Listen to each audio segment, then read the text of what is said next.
Hello friends, welcome everyone. நான் உங்கள் சபரி. கரெக்டா ஆகஸ்ட் 6ஆம் தேதி 2021 வருடம் நியூ டெல்லியில இருக்கிற நரேலாங்கிற பகுதியில ராஜா ஹரிஷ்சந்திரான்னு சொல்லி ஒரு பிரைவேட் ஹாஸ்பிட்டல் இருக்கு. அந்த ஹாஸ்பிட்டலுக்கு காலையில 5 மணிக்கு ஒரு வயசான அம்மா அவங்களோட 2 சின்ன பொண்ணுங்களை தூக்கிட்டு வராங்க. ஒரு ஆட்டோல தான் வந்திருக்காங்க. ஒரு பொண்ணுக்கு 13 வயசு, இன்னொரு பொண்ணுக்கு 15 வயசு. கரெக்டா சொல்ல போனா 2 பேருமே மைனர் பொண்ணுங்க. 2 பேருமே மயக்க நிலையில தான் அந்த இடத்துக்கு வந்திருக்காங்க. ஆட்டோக்காரருக்கு முன்னாடியே தெரிஞ்சிருக்கு இது ஒரு எமர்ஜென்சியான சிச்சுவேஷன். எவ்வளவு வேகமா வரணுமோ அவ்வளவு வேகமா அவங்க 2 பேத்தையும் கூட்டிட்டு வந்திருக்காரு. ஹாஸ்பிட்டலுக்கு வந்தோன்னா அங்க இருக்கிறவங்க எல்லாமே ஸ்ட்ரெச்சரை கொண்டுட்டு வந்து அந்த 2 பொண்ணுங்களையுமே ஐசியூல அட்மிட் பண்ணிருக்காங்க. டாக்டர்ஸ் எல்லாம் அவங்க அம்மா கிட்ட கேட்கறது ஒண்ணுதான், உங்க 2 பொண்ணுங்களுக்கு என்ன ஆச்சு? அந்த அம்மா என்ன சொல்றாங்கன்னா, எங்களோட வீடு ஃபாரஸ்ட் ஏரியாக்கு நடுவுல தான் அமைஞ்சிருக்கு. ஒரு சின்ன வீடு தான், வாடகைக்கு தான் வாழ்ந்துட்டு இருக்கோம். நான் கூலி வேலை தான் பார்த்துட்டு இருக்கேன். அதனால வீட்டுல பாதுகாப்பு எல்லாம் பெருசா இருக்காது. இன்னைக்கு நைட்டு நாங்க தூங்கிட்டு இருக்கும் போது ஒரு பாம்பு உள்ளார வந்து எங்க 2 பொண்ணுங்களை கடிச்சிருச்சு அப்படிங்கறத சொல்றாங்க. டாக்டர்ஸ்க்கு இதை கேட்டோன்னு ஒரு பெரிய ஆச்சரியம். ஒரு பொண்ணுக்கு கடிக்கும் போது அவங்க கத்தி கதறி இருக்கணும்ல, அப்புறம் எப்படி 2வது பொண்ணு அது வரைக்கும் தூங்கிட்டு இருந்தாங்கன்னு. இருந்தாலும் பாம்பு கடிச்சிருச்சு, அதுக்கு நம்ம ட்ரீட்மெண்ட் பண்ணியே ஆகணும்னு சொல்லிட்டு ஐசியூல அவங்க 2 பேர்த்தோட உடம்ப செக் பண்றாங்க. அந்த அம்மா சொன்ன மாதிரியே அந்த 2 பொண்ணுங்களோட உடம்புல விஷம் ஏறி இருக்கு. அவங்க அவ்வளவு சீரியஸான கண்டிஷன்ல இருக்காங்க. டாக்டர்ஸ் எவ்வளவுதான் ட்ரை பண்ணியும் அவங்க கொண்டுட்டு வந்து அட்மிட் பண்ண அடுத்த 1 மணி நேரத்துல 2 பேருமே இறந்துட்டாங்க. தன்னோட 2 பொண்ணு இறந்துட்டாங்கன்னு கேட்ட அந்த அம்மா அந்த ஹாஸ்பிட்டல்ல கத்தி கதறி அழுகிறத யாராலையுமே பார்க்க முடியல. பாவம் பீகார்ல இருந்து வேலை தேடி இங்க வந்து ரொம்ப வறுமையான சிச்சுவேஷன்ல கிடைக்கிற காசு வச்சு அந்த 2 பொண்ணுங்களை சாப்பிட வச்சு அவங்கள ஸ்கூல்ல அனுப்பிச்சு விட்டு எவ்வளவோ கஷ்டப்பட்ட அந்த அம்மா இப்ப 2 பொண்ணுங்க போயிட்டாங்களேன்னு சொல்லிட்டு அந்த ஹாஸ்பிட்டல்ல கத்தி கதறி அழுகுறாங்க. டாக்டர்ஸ்க்கு ஒரு விஷயம் மட்டும் ஒண்ணும் புரியவே இல்லை. 2 பொண்ணுங்களுக்கும் எப்படி பாம்பு கடிச்சிச்சு? பாம்பு கடிச்ச மாதிரிதான் உடம்பு ஃபுல்லா விஷமும் ஏறி இருக்கு. இந்த இடத்துல ஏதோ ஒரு சந்தேகம் இருக்கு. இந்த இடத்துல சந்தேகமே இல்லாட்டி கூட ஒரு அன்நேச்சுரல் டெத் அப்படின்னா பக்கத்துல இருக்கிற போலீஸ் ஸ்டேஷனுக்கு எப்பயுமே அவங்க கம்ப்ளைண்ட் பண்ணுவாங்க. பாம்பு கடிச்சாலும் சரி, எந்த விஷயமா இருந்தாலும் சரி. நேச்சுரல் டெத் இல்லாம அன்நேச்சுரல் டெத்னா ஹாஸ்பிட்டல் ப்ரொசீஜரை வச்சு பக்கத்துல இருக்க போலீஸ் ஸ்டேஷன்ல ஒரு கம்ப்ளைண்ட் கொடுத்தே ஆகணும். பக்கத்து ஏரியாவான குண்ட்லிங்கிற போலீஸ் ஸ்டேஷன்ல இந்த கம்ப்ளைண்ட் கிடைச்சோன்னா, அதுவும் 2 பேருமே மைனர் பொண்ணுங்கன்னு தெரிஞ்சோன்னா போலீஸ் ஆபீசர்ஸ் உடனே அந்த ஹாஸ்பிட்டலுக்கு வராங்க. அந்த அம்மா கிட்ட விசாரிக்கிறாங்க, என்ன நடந்துச்சு, எப்படி உங்க பொண்ணுக்கு இறந்தாங்க, எப்படி பாம்பு வந்துச்சு, ஃபாரஸ்ட் டிபார்ட்மெண்ட்டுக்கு இன்ஃபார்ம் பண்ணீங்களா, இந்த மாதிரி எல்லா கேள்வியுமே கேட்கறாங்க. அந்த அம்மா சொல்றதெல்லாம் ஒரே ஒரு விஷயம் தான், என்னோட 2 பொண்ணுங்களுக்கு பாம்பு கடிச்சிருச்சுன்னு தெரிஞ்சோன்னே நான் உடனே ஆட்டோ பிடிச்சு அவங்க இங்க கூட்டிட்டு வந்தேன். என்னை எப்படி நீங்க ஃபாரஸ்ட் டிபார்ட்மெண்ட்ல இன்ஃபார்ம் பண்ண சொல்றீங்க? அந்த பாம்பு எங்க போச்சுன்னு கூட எங்களுக்கு தெரியல. இப்படிங்கறத கேட்கும் போது போலீஸ் அடுத்தது எல்லா என்கொயரியுமே ஸ்டார்ட் பண்றாங்க. எப்படி 2 பொண்ணுங்களையுமே பாம்பு கடிச்சிருக்கும்? முதல் விஷயம், இவங்களுக்கு போஸ்ட்மார்ட்டம் பண்ணணும். போஸ்ட்மார்ட்டம் பண்ணா மட்டும்தான் இது பாம்பு கடிச்சு ஏறின விஷயமா இல்ல வேற யாராச்சும் உள்ளார இன்ஜெக்ட் பண்ண விஷயமா, இது எல்லாமே கிளியராவே தெரியும். அதனால போஸ்ட்மார்ட்டம் ஒரு சைடு நடக்குது, இன்னொரு சைடு இந்த அம்மாவோட என்கொயரியும் நடக்க ஆரம்பிக்குது. இந்த அம்மாவை என்கொயரி பண்ணும்போது இவங்களோட கணவர் ரொம்ப வருஷத்துக்கு முன்னாடி இறந்துட்டாரு. இவங்க பீகார்ல பிறந்து அங்கதான் கல்யாணமும் பண்ணியிருக்காங்க. பீகார்ல தன்னோட கணவர் இறந்துட்டாரு, நான் தனிமையா இருந்தேன். எனக்குன்னு சொல்லிட்டு 3 பசங்க 2 பொண்ணுங்க இருக்காங்க. இவங்க 5 பேத்தையுமே நான் தான் காப்பாத்தணும். அதனால பீகார்ல இருந்து இந்த ஹரியானால இருக்கிற சோனிபேட் அப்படிங்கிற டிஸ்ட்ரிக்ட் நான் வந்தேன். இந்த சோனிபேட்ல நிறைய இண்டஸ்ட்ரியல் ஏரியாஸ் இருக்கு, ஏகப்பட்ட வேலை வாய்ப்புகள் இருக்கு. என்னோட பசங்களுக்கும் கொஞ்சம் கொஞ்சம் வேலை கிடைக்கும். இவங்க எல்லாமே 2 வயசு தான். இந்த பொண்ணுங்களுக்கு 13 15 வயசுனா அந்த பசங்களுக்கு 17 18 வயசு பக்கம் தான் ஆகுது. இவங்க 5 பேத்தையுமே காப்பாத்தணுங்கிற ஒரு குறிக்கோளோட தான் அவங்க பீகார்ல இருந்து இந்த சோனிபேட்டுக்கே வந்திருக்காங்க. அவங்க செய்யறது எல்லாமே கூலி வேலை. ஏதாச்சும் ஒரு இண்டஸ்ட்ரியில போய் கஷ்டமான வேலையை பார்த்து கம்மியான சம்பளத்தை வாங்கி ஒரு வீடு வாடகைக்கு எடுத்து அந்த வீட்டு வாடகையும் கட்டணும், இவங்க எல்லாத்துக்குமே சாப்பாடு செய்யணும், எல்லாருமே நல்லா சாப்பிடணும், படிக்கணும். இந்த மாதிரி எவ்வளவோ விஷயங்கள் அந்த ஒரே ஒரு அம்மா செஞ்சுட்டு இருந்தாங்க. கணவர் ரொம்ப வருடத்துக்கு முன்னாடி இறந்ததுக்கு அப்புறம் அவங்க வேற கல்யாணத்தை பார்த்துட்டு போயிருக்கலாம். ஆனா அவங்க யோசிச்சது எல்லாமே, எனக்குன்னு சொல்லிட்டு 5 குழந்தைங்க இருக்காங்க, இந்த 5 குழந்தைங்களோட வாழ்க்கை தான் எனக்கு முக்கியம்னு சொல்லிட்டு அவங்க உழைக்க ஆரம்பிச்சிருக்காங்க. இதை எல்லாத்தையுமே கேட்கும் போது போலீஸ்க்கு ஒரே ஒரு விஷயம் மட்டும் புரியுது, கண்டிப்பா இந்த 2 பொண்ணுங்களை கொலை பண்ணிருந்தாங்க அப்படின்னா அது இந்த அம்மாவா இருக்காது, வேற யாரோ தான் கொலை பண்ணிருக்கணும். இல்ல அப்படின்னா இவங்க சொன்ன மாதிரி பாம்பு தான் கடிச்சிருக்கும். போஸ்ட்மார்ட்டம் ரிப்போர்ட் அவங்க கைக்கு வரும்போது போலீஸ்க்கு ஒரே ஒரு விஷயம் மட்டும் ஒண்ணுமே புரியல, எதனால இந்த அம்மா இப்படி இருக்காங்க? எந்த அம்மாவும் இப்படி சத்தியமா இருக்க மாட்டாங்க. எவ்வளவோ கஷ்டப்பட்டு என்னோட குழந்தைங்களை காப்பாத்தணும்னு சொல்லிதான் நான் இங்க வந்தேங்கிறாங்க. ஆனா அவங்களோட 2 மைனர் பொண்ணுங்களை கேங் ரேப் பண்ணிருக்காங்க. அதை ஏன் எங்க கிட்ட மறைக்கிறாங்கன்னு சொல்லிட்டு போலீஸ்க்கு புரியவே இல்லை. அந்த போஸ்ட்மார்ட்டம் ரிப்போர்ட்ல இந்த 2 பொண்ணுங்களையுமே கேங் ரேப் பண்ணி அதுக்கப்புறம் விஷத்தை வாய் மூலியமா உள்ளார விட்டுருக்காங்க. பூச்சி மருந்த குடிக்க வச்சிருக்காங்க. யார் இந்த மாதிரி ஒரு கொடூரத்தை செஞ்சாங்க? அந்த பொண்ணுங்களுக்கு வயசு வெறும் 13, 15 தான் ஆகுது. உடனே போலீஸ் ஸ்டேஷன் இது ஒரு பெரிய இஷ்யூ ஆகுது. அந்த அம்மாவை அரெஸ்ட் பண்றாங்க. அரெஸ்ட் பண்ணி விசாரிக்க ஆரம்பிக்கிறாங்க. அவங்க கேட்ட முதல் கேள்வி, உங்க 2 பொண்ணுங்களையும் யாருக்கையாச்சும் வித்துட்டீங்களா?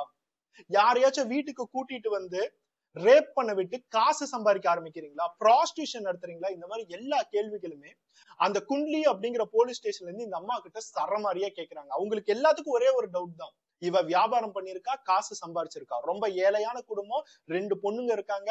இந்த 2 பொண்ணுங்களை வச்சு காசு பார்க்கலாம்னு ஆரம்பிச்சிருக்கான்னு அவங்க ஆல்ரெடி கன்ஃபார்ம் பண்ணிட்டாங்க. ஏன்னா இவங்க 2 பேருமே ரேப் பண்ணப்பட்டிருக்காங்க. இவ டைரக்டா வந்து நம்ம கிட்ட ரேப்னு சொல்லி இருக்கலாம்ல, எதுக்காக பாம்பு கடிச்சிச்சுன்னு சொல்லிட்டு பொய் சொன்னாங்க. போலீஸ் ஸ்டேஷன் இந்த மாதிரி விசாரிக்கும் போது இந்த அம்மா ரொம்ப நேரமா நிறைய விஷயங்களை மறைச்சு மறைச்சு பேசுறது போலீஸ்க்கு நல்லாவே தெரியுது. இருந்தாலும் போலீஸ் அவங்களோட ஸ்டைல்ல இந்த அம்மாவை திரும்பி திரும்பி விசாரிக்கும் போதுதான் இந்த அம்மா உண்மையவே சொல்றாங்க. ஆனா இவங்க உண்மையை சொல்லும் போது இவங்க மேல யாரெல்லாம் கோவப்பட்டாங்களோ, யாரெல்லாம் சந்தேகப்பட்டாங்களோ, இந்த அம்மாவுக்கு முன்னாடி கண்ணீர் சிந்துற லெவலுக்கு அந்த அம்மா உண்மையை சொல்ல ஆரம்பிச்சாங்க. பீகார்ல அந்த அம்மாவோட கணவன் இறந்ததுக்கு அப்புறம் அவங்க பீகார்ல இருந்து சோனிப்பட்டுக்கு கையில எந்த காசும் இல்லாம தான் வந்தாங்க. கையில 5 குழந்தைங்க இருக்கு, உடம்புல தெம்பு இருக்கு, மனசுல தைரியம் இருக்கு. எப்படியாச்சும் இந்த 5 குழந்தைங்களை நம்ம காப்பாத்திரலாம் அப்படிங்கிற ஒரு நம்பிக்கையில வந்திருக்காங்க. அவங்களுக்கு கிடைச்ச ஒரு சின்ன ரூம்ல எல்லாமே தங்கியிருக்காங்க. பொதுவா இந்த மாதிரி கூலி வேலைக்கு பீகார்ல இருந்து சம்பாதிக்கிறதுக்காக வரவங்க எல்லாருமே ஷேர்ட் அபார்ட்மெண்ட்டை தான் வாழுவாங்க. ஒரு பெரிய பில்டிங் இருக்கும், அந்த பில்டிங்ல கொஞ்சம் கொஞ்சம் வசதிகள் இருக்கிற ஒரு சின்ன சின்ன ரூம்ஸ் இருக்கும். அந்த ரூம்ஸ்குள்ளாரதான் வாழுவாங்க. சில இடங்கள்ல எல்லாம் பாத்தீங்கன்னா காட்டுக்கு நடுவுல சின்ன சின்னதா அறைகளை கட்டி லைனா வாழ்ந்துட்டு இருப்பாங்க. அந்த மாதிரி ஒரு வாழ்க்கை தான் இவங்களோட வாழ்க்கை. இவங்க ரூம் இருக்கு அப்படின்னா இந்த ரூம்குள்ளார இவங்க எல்லாரும் குடும்பம் நடத்திக்குவாங்க. பக்கத்திலேயே வேற ரூம்ல வேற ஒரு குடும்பம் இருக்கும். இந்த மாதிரி லைனா வாழ்ந்துகிட்டே இருப்பாங்க. அப்படிதான் இவங்களும் வாழ்ந்துட்டு இருந்தாங்க. இவங்க வாழ்ந்த அந்த ரூமுக்கு பக்கத்து ரூம்லயே வேற சில பீகார் பசங்களா வாழ்ந்துட்டு இருந்தாங்க. இவங்க இருக்கிற இடத்துல இருந்தது 2 ரூம் மட்டும்தான். இந்த 2 ரூமை தாண்டி வேற ரூமுக்கு போகணும்னா கொஞ்சம் தூரம் நடந்து இன்னொரு ரூமுக்கு போகணும். சுத்தி எல்லாமே ஒரு ஃபாரஸ்ட் ஏரியா மாதிரிதான் இருக்கு. இந்த மாதிரி இடங்கள்ல தான் நம்ம வாடகை கம்மியா கொடுத்து அவங்களால வாழ முடியும். அவங்களோட சூழ்நிலை அவ்வளவுதான். பக்கத்துல பீகார் பசங்க என்ன பண்றாங்க, அவங்க என்ன வேலை பாக்குறாங்க, எதுவுமே இந்த அம்மாவுக்கு தெரியவே தெரியாது. ஆனா பக்கத்துல பீகார் பசங்க இருக்காங்க, நம்ம பாதுகாப்பா இருக்கணும்னு மட்டும் அந்த அம்மாவுக்கு நல்லாவே தெரியும். அந்த 13 வயசு பொண்ணாகட்டும் 15 வயசு பொண்ணாகட்டும் சொல்லி சொல்லி வளர்த்தாங்க. பக்கத்துல பசங்களா இருக்காங்கம்மா, பேசாதீங்கம்மா, ஸ்கூலுக்கு போனா கரெக்டா வாங்கம்மா, இந்த மாதிரி எல்லா விஷயங்களும் சொல்லிதான் அவங்க வளர்த்தாங்க. ஆனா இதை எல்லாத்தையுமே முறியடிக்கிற மாதிரி ஆகஸ்ட் 5ஆம் தேதி 2021 வருடம் நைட்டு 12 மணி மிட் நைட் பக்கம் அந்த அம்மாவோட வீட்டு கதவை யாரோ தட்டிக்கிட்டே இருக்காங்க.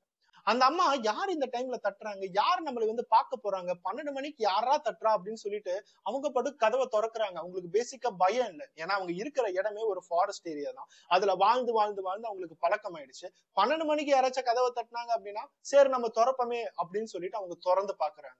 ஜன்னல் வழியா யாருன்னு பாக்குறதுக்கு கூட அவங்களுக்கு வசதி இல்லை. கதவை திறந்தாதான் யாரு தட்டுறாங்க அப்படிங்கறதே தெரியும். கதவை திறக்கும் போது அந்த அம்மா கதவை திறந்த அடுத்த செகண்ட் பக்கத்து ரூம்ல இருக்கிற 4 பீகார் பசங்க அந்த கதவை தள்ளிக்கிட்டு உள்ளார நுழையிறாங்க. அந்த 4 பேரும் உள்ளார நுழைஞ்சோன்னு அந்த அம்மாவுக்கு நல்லாவே தெரியுது இவங்க எதுக்காக வந்திருக்காங்கன்னு. என்னோட 2 பொண்ணுங்க இங்க தூங்கிட்டு இருக்காங்க. அந்த வீட்டுல அந்த அம்மாவும் 2 பொண்ணுங்களும் எப்பயுமே தூங்கும் போது வீட்டுக்குள்ளார இருக்க ரூம்ல தான் தூங்குவாங்க.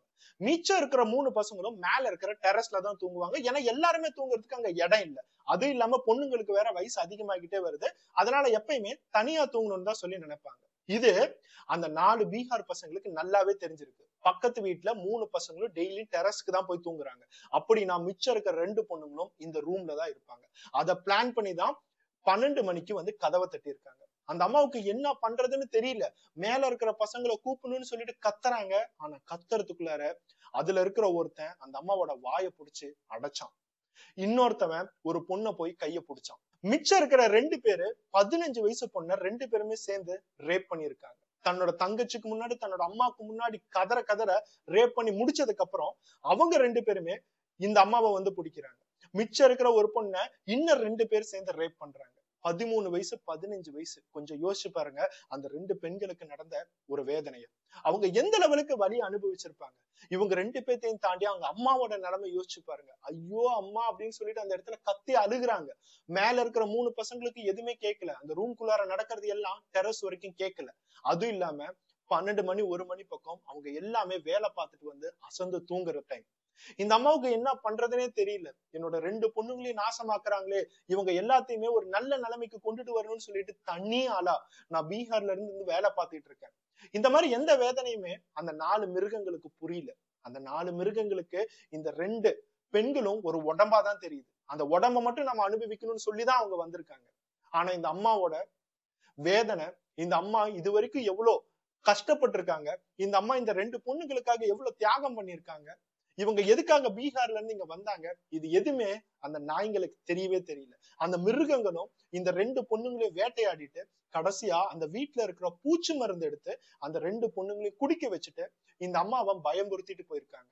வெளியில யார்கிட்டயாச்சும் இங்க என்ன நடந்துச்சுன்னு சொன்னீங்கன்னா இப்போ உன்னோட ரெண்டு பொண்ணுங்க மட்டும் தான் கஷ்டத்துல இருக்காங்க. ஆனா இது வெளியே தெரிஞ்சிச்சுன்னா மேல இருக்கிற உன்னோட 3 பசங்களையும் நீ பொணமா பாப்ப அப்படின்னு அந்த பாவம் அம்மாவை பயம்புறுத்திட்டு போயிருக்காங்க. இந்த 4 மிருகங்களும் வீட்டுக்குள்ளார வந்து ரேப் பண்ணிட்டு போகிறதுக்கு மட்டுமே 3 மணி நேரம் பக்கம் ஆயிருக்கு. விடிகால 3 மணி பக்கம் இவங்க எல்லாருமே போனதுக்கு அப்புறம் அந்த அம்மாவுக்கு என்ன பண்றதுனே தெரியல. ஒரு பக்கம் நம்ம போய் வெளியே சொன்னா மேல இருக்கிற 3 பசங்களையும் கொன்றுவாங்கிறோம். இன்னொரு சைடு என்னோட ரெண்டு பொண்ணுங்களும் என்ன பண்ணாங்க, என்ன பாவத்தை பண்ணாங்கன்னு சொல்லிட்டு அவங்க புலம்பிக்கிட்டே இருக்காங்க. ஆனா விடிகால 4 மணிக்கு அவங்களுக்கு ஒரே ஒரு விஷயம் தெரிய வந்துச்சு, இன்னும் கொஞ்ச நேரம் விட்டா நம்மளோட பொண்ணு இறந்துருவாங்க. ஏன்னா அவங்க ரெண்டு பேருமே வாமிட் எடுக்க ஆரம்பிச்சுட்டாங்க. அவங்க உடம்புல அந்த பூச்சி மருந்து எல்லாம் பரவுறது அவங்களுக்கு நல்லாவே தெரியுது. உடனே பக்கத்துல இருக்கிற ஒரு ஆட்டோ ஸ்டாண்டுக்கு போய் ஆட்டோ கூப்பிட்டு அந்த பிரைவேட் ஹாஸ்பிட்டலுக்கு கூட்டிட்டு போயிருக்காங்க. ஆனா அவங்க கொஞ்சம் கூட நினைக்கல என்னோட ரெண்டு பொண்ணுங்களும் கடைசியா செத்துருவாங்கன்னு. அவங்க எப்படியாச்சும் சரி பண்ணி எப்படியாச்சும் நம்மளோட பொண்ணுங்களை வாழ வச்சு திருப்பி எப்படியாச்சும் கஷ்டப்பட்டு ஒரு நல்ல நிலைமைக்கு வரலாம், அவங்களை நார்மல் ஆக்கலாம்னு நினைச்ச அம்மாவுக்கு அந்த ஹாஸ்பிட்டல்ல திடீர்னு வந்து அந்த ரெண்டு மைனர் பொண்ணுங்க 13-15 வயசு பொண்ணுங்க இறந்துட்டாங்கன்னு சொல்லும் போது அந்த அம்மாவுக்கு எதுவுமே தோணல. என்ன பண்றதுன்னு தெரியல. அந்த இடத்துல கத்தி கதறி அழுகதான் தோணுச்சு. அந்த ரெண்டு பொண்ணுங்களுக்கு என்ன நடந்துச்சுங்கிற உண்மையும் அவங்களால சொல்ல முடியல. இன்னமும் சொன்னா மிச்சம் இருக்க நம்ம 3 பசங்களையும் கொன்றுவாங்களோன்னு சொல்லி அவங்க பயந்துட்டாங்க. ஆனா அந்த இடத்துல போலீஸ் வந்து அவங்க மேல சந்தேகப்பட்டு அவங்களை விசாரிச்சு அவங்களை கஷ்டப்படுத்தி கடைசியா தான் தெரிஞ்சிச்சு நம்ம இது வரைக்கும் ஒரு விக்டிம், பாதிக்கப்பட்டவங்களை மட்டும்தான் கஷ்டப்பட்டுட்டு இருக்கோம், குற்றவாளிகள் வேற எங்கேயோ சந்தோஷமா இருக்காங்கன்னு உடனே போய் அந்த 4 பீகார் பசங்களை அரெஸ்ட் பண்ணிருக்காங்க. இந்த சம்பவத்தை ஃபுல்லா இன்வெஸ்டிகேட் பண்ணது அந்த நரேலா அப்படிங்கிற டிஸ்ட்ரிக்ட்ல இருக்கிற ஒரு போலீஸ் ஸ்டேஷன்ல இருக்கிற விமன் போலீஸ் ஆபீசர் தான். அவங்களோட பேரு உஷா மாலிக். இந்த 4 பேத்தையுமே போலீஸ் ஸ்டேஷனுக்கு கூட்டிட்டு வந்து அவங்களோட ஸ்டைல்ல எல்லாத்தையுமே அடிச்சு விசாரிக்கும் போதுதான் இந்த 4 பேருமே எல்லா உண்மையுமே ஒத்துக்க ஆரம்பிக்கிறாங்க. இந்த 4 பேர்த்தோட பேரு அருண் பண்டிட், ரெண்டாவதா வந்தவனோட பேரு பூல்சந்த், மூணாவதா இருக்கிறவனோட பேரு தக்ஷன் பண்டிட், நாலாவதா இருக்கிறவனோட பேரு ராம் ஷேஹால். இவனோட பேர்லாம் பாருங்க, இவங்களோட பேர்லாம் இவங்க செய்யற விஷயத்துக்கும் இவங்களோட பேருக்கும் கொஞ்சம் கூட சம்பந்தமே இல்லை. எல்லாமே மிருக மாதிரி நடந்திருக்காங்க. இவங்க 4 பேர்த்தையுமே போலீஸ் விசாரிக்கும் போது அவங்க என்ன சொல்லியிருக்காங்க, பக்கத்து ரூம்ல இருக்கிற 15 வயசு பொண்ணும் 13 வயசு பொண்ணும் ரொம்ப நாளாவே நாங்க பாத்துட்டு இருந்தோம். அவங்க மேல எங்களுக்கு ஆசை இருந்துகிட்டே இருந்துச்சு. ஸ்கூல் போற குழந்தைங்களை தப்பா பாத்துருக்காங்க இந்த நாய்ங்க. அவங்க ரெண்டு பேருமே எப்பயுமே ஸ்கூலுக்கு போயிட்டு வரும்போது நாங்க பாத்துக்கிட்டே தான் இருப்போம். எங்களோட ஆசைய அவங்க கிட்ட நாங்க நேர்ல காட்டினதே இல்லை. ஏன்னா அவங்க ரெண்டு பேர்த்தோட அம்மாவை பத்தி நல்லாவே தெரியும். அது மட்டும் இல்லாம இந்த ரெண்டு பொண்ணுங்களுக்கு ஒரு தம்பியும் இருக்கான், 2 அண்ணாங்களும் இருக்காங்க. இவங்க 3 பேர்த்தையுமே தாண்டி இந்த 2 பொண்ணுங்களை நாங்க போய் பார்க்கணும் அப்படின்னா முடியாத காரியம். இது எல்லாத்தையுமே நாங்க பிளான் பண்ணிதான் ஆகஸ்ட் 5ஆம் தேதி நாங்க நீட்டா ப்ரொசீட் பண்ணோம். விடிகாலையில அவங்க எல்லாருமே போய் டெரஸ்ல தூங்குவாங்கிறது நல்லாவே தெரியும். பசங்க எல்லாம் டெரஸ்ல போய் தூங்கிட்டாங்க அப்படின்னா கீழே பொண்ணுங்க ஃப்ரீயா தான் இருப்பாங்க. எங்களுக்கு இருக்கிற ஒரே ஒரு பிரச்சனை அவங்க அம்மா மட்டும்தான். அந்த அம்மாவை எப்படி சமாளிக்கிறதுன்னு யோசிச்சோம். 4 பேருமே குடிச்சோம். குடி போதையில பக்கத்துல இருக்கிற ரூம்ல போய் கதவை தட்டினோம். அவங்க அம்மா கதவை திறந்தாங்க. அதுக்கப்புறம் நாங்க நினைச்ச மாதிரி எல்லாத்தையுமே செஞ்சோம் அப்படிங்கிற ஒரு கொடூரமான உண்மையை அந்த உஷா மாலிக் அப்படிங்கிற போலீஸ் ஆபீசர்கிட்ட சொல்றாங்க. அப்படி ஒரு கோபம் அந்த உஷா ஆபீசர். இவங்க 4 பேர்த்தையுமே லாடம் கட்ட ஆரம்பிக்கிறாங்க. போலீஸ் ஸ்டேஷன்ல சார்ஜ் ஷீட் ஃபைல் பண்ணி எவிடன்ஸ் எல்லாத்தையுமே சேகரிச்சு போஸ்ட்மார்ட்டம் பண்ணும் போது அவங்களோட ஸ்பெர்ம்ஸ் முதற்கொண்டு எல்லாமே கிடைச்சிருக்கு. அடுத்ததா சார்ஜ் ஷீட் ஃபைல் பண்ணி போய் சோனிபெட் செஷன்ஸ் கோர்ட்ல நிக்க வச்சிருக்காங்க. இவங்க மேல கேஸ் ஆரம்பிச்சு 2 வருஷம் பக்கம் ஆகுது. 2 வருஷத்துல இந்த கேஸ ஃபாஸ்ட் ட்ராக் கோர்ட்டுக்கு மூவ் பண்ணிருக்காங்க. 2021 வருடம் இந்த குற்றம் நடந்திருக்கு. 2023 வருடம் ஆகஸ்ட் மாசம் சோனிபட் செஷன் கோர்ட்ல சுருச்சி அட்ரிஜா சிங் அப்படிங்கிற ஒரு லேடி ஜட்ஜ், இவங்க 4 பேருமே ரொம்ப கொடூரமானவங்க. இவங்களுக்குன்னு சொல்லிட்டு நம்ம என்னைக்குமே கருணை மட்டும் காட்டவே கூடாது. இந்த 4 மிருகங்களை நம்ம ஜெயில வச்சு வெளியே விட்டா இன்னும் யாரோ ஒரு பொண்ணு பாதிக்கப்படும். மைனர் பொண்ணுங்க மட்டும் இல்லாம அவங்க 2 பேத்தையுமே இவங்க கேங் ரேப் பண்ணி அவங்களோட உடம்பு ஃபுல்லா நினைச்சு பார்க்காத லெவலுக்கு காயங்களை ஏற்படுத்தி, இது எல்லாமே போஸ்ட்மார்ட்டம் ரிப்போர்ட்ல இருக்கு. அவங்களோட பெண் உறுப்புகள்லாம் அந்த டாக்டர்ஸால எக்ஸாமின் கூட பண்ண முடியல. இதெல்லாம் தாண்டி அவங்க எல்லாம் செஞ்சு முடிச்சதுக்கு அப்புறம் அந்த 2 பெண்களோட வாயில பூச்சி மருந்து வேற ஊத்திட்டு போயிருக்காங்க. இது சாதாரண சம்பவம் இல்ல, இது எங்கேயும் நடக்கக்கூடிய சம்பவம் இல்ல. இந்த மாதிரி மிருகங்கள் என்னைக்குமே வாழவே கூடாதுன்னு சொல்லிட்டு அந்த லேடி ஜட்ஜ் அதே இடத்துல கோவப்பட்டிருக்காங்க. கோவப்பட்டது மட்டும் இல்லாம இந்த 4 மிருகங்களுக்குமே மரண தண்டனை கொடுத்திருக்காங்க. இந்த 4 மிருகங்களுக்கும் மரண தண்டனை கொடுத்ததுக்கு அப்புறம் கூட இன்னமும் அவங்க ஜெயில எப்பயும் போல சாப்பிட்டுக்கிட்டு நம்மளோட டாக்ஸ் மணி எல்லாத்தையுமே வேஸ்ட் பண்ணிக்கிட்டு அங்கதான் இருக்காங்க.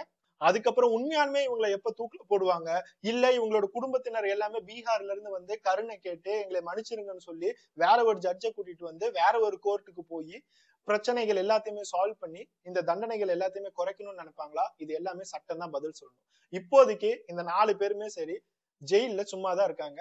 இவங்களுக்குன்னு சொல்லிட்டு ஒவ்வொரு தலைக்கும் 30,000 ரூபாய் ஃபைன் போட்டிருக்காங்க. இந்த 30,000 ரூபாய் அவங்க காசா கட்டலாம், இல்ல ஜெயில வேலை பார்த்து கூட அது மூலியமா கட்டலாம். இந்த மாதிரி எல்லா ஆப்ஷன்ஸுமே அவங்களுக்கு இருக்கு.